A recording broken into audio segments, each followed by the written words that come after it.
انتخاب کے آنے والے مزید ایپیسوڈ اور بھی زیادہ انٹرسٹنگ اور حیران کن ہونے والے ہیں۔ ساشا اور موہنی کے درمیان ایسی لڑائی ہونے والی ہے کہ جس میں نقصان صرف اور صرف ساشا کا ہونے والا ہے۔ زارون آخر کار موہنی کو کیوں اور کیسے طلاق دے گا؟ ایسا کیا کرنے والی ہے موہنی کہ زارون اسے طلاق دے کر گھر سے نکالے گا؟ اور مسکان کو بچانے کے لیے ایان کو 2 لاکھ کی ضرورت پڑے گی تو کیا وہ مرزا کے پاس مانگنے جائے گا؟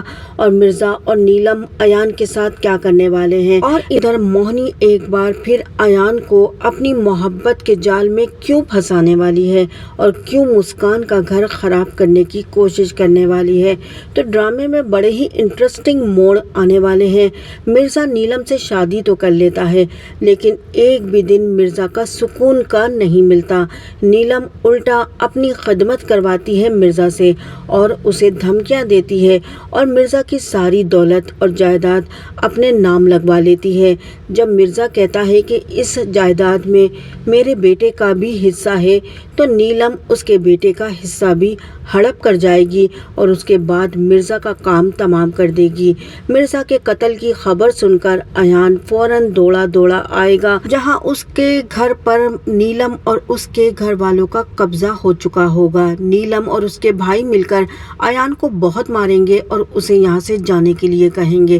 دوسری طرف موہنی کو جیسے ہی پتا چلے گا کہ وہ پریگننٹ ہے تو وہ اس بات کو زارون سے چھپا لے گی اور اسے نہیں بتائے گی اور پھر وہ ایک ایسی لیڈی ڈاکٹر کا پتہ کرے گی جو یہ کام کرتی تھی۔ وہ اس بچے کو ختم کرانے کے لیے اس لیڈی ڈاکٹر کے پاس جائے گی۔ زارون کو جیسے ہی پتا چلتا ہے کہ موہنی پریگننٹ ہے اور وہ یہ بچہ اب ضائع کروانے کے لیے ایک کلینک میں بیٹھی ہوئی ہے تو وہ فوراً وہاں پہنچتا ہے، لیکن یہاں پر یہ لوگ موہنی کو روک نہیں پاتے۔ اسے یہ بچہ کسی قیمت پر بھی نہیں چاہیے۔ وہ زارون سے کہتی ہے کہ میں ابھی اولاد پیدا کرنے کے موڈ میں نہیں ہوں، مجھے اپنی لائف انجوائے کرنی ہے تمہارے ساتھ۔ زارون کہتا ہے اگر تم نے میرے بچے کو نقصان پہنچانے کی ذرا سی بھی کوشش کی تو میں تمہیں طلاق دے دوں گا۔ موہنی کہتی ہے طلاق دینے کی پوزیشن میں تم نہیں ہو، اگر تم نے مجھے طلاق دی تو ساری کی ساری جائیداد میرے حصے میں آ جائے گی جو کہ تم میرے نام کر چکے ہو۔ زارون بری طرح سے پھنس چکا ہے اور اب موہنی کی بات کو ماننے پر مجبور ہے۔ موہنی اپنا کام تمام کرتی ہے اور بچہ ضائع کروا دیتی ہے۔ زارون بہت ہی زیادہ پریشان ہوتا ہے۔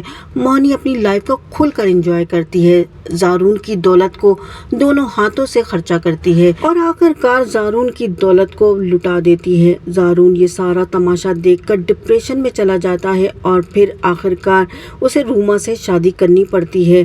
یہاں پر روما جو ہے زارون کی زندگی میں آ جاتی ہے، جبکہ ہم دیکھتے ہیں کہ موہنی کے ہاتھ کچھ بھی نہیں لاتا۔ مسکان اور ایان کی زندگی میں ایک بہت ہی پیارا سا بیٹا آ جاتا ہے جسے دیکھ کر موہنی کو احساس ہوتا ہے۔ پھر وہ دوبارہ ماں بننے کی کوشش کرتی ہے تو ڈاکٹر کہتے ہیں کہ اب آپ ماں نہیں بن سکتی۔ ادھر زارون اور روما کی بھی اولاد ہو جاتی ہے۔ موہنی کے ہاتھ کچھ بھی نہیں آتا۔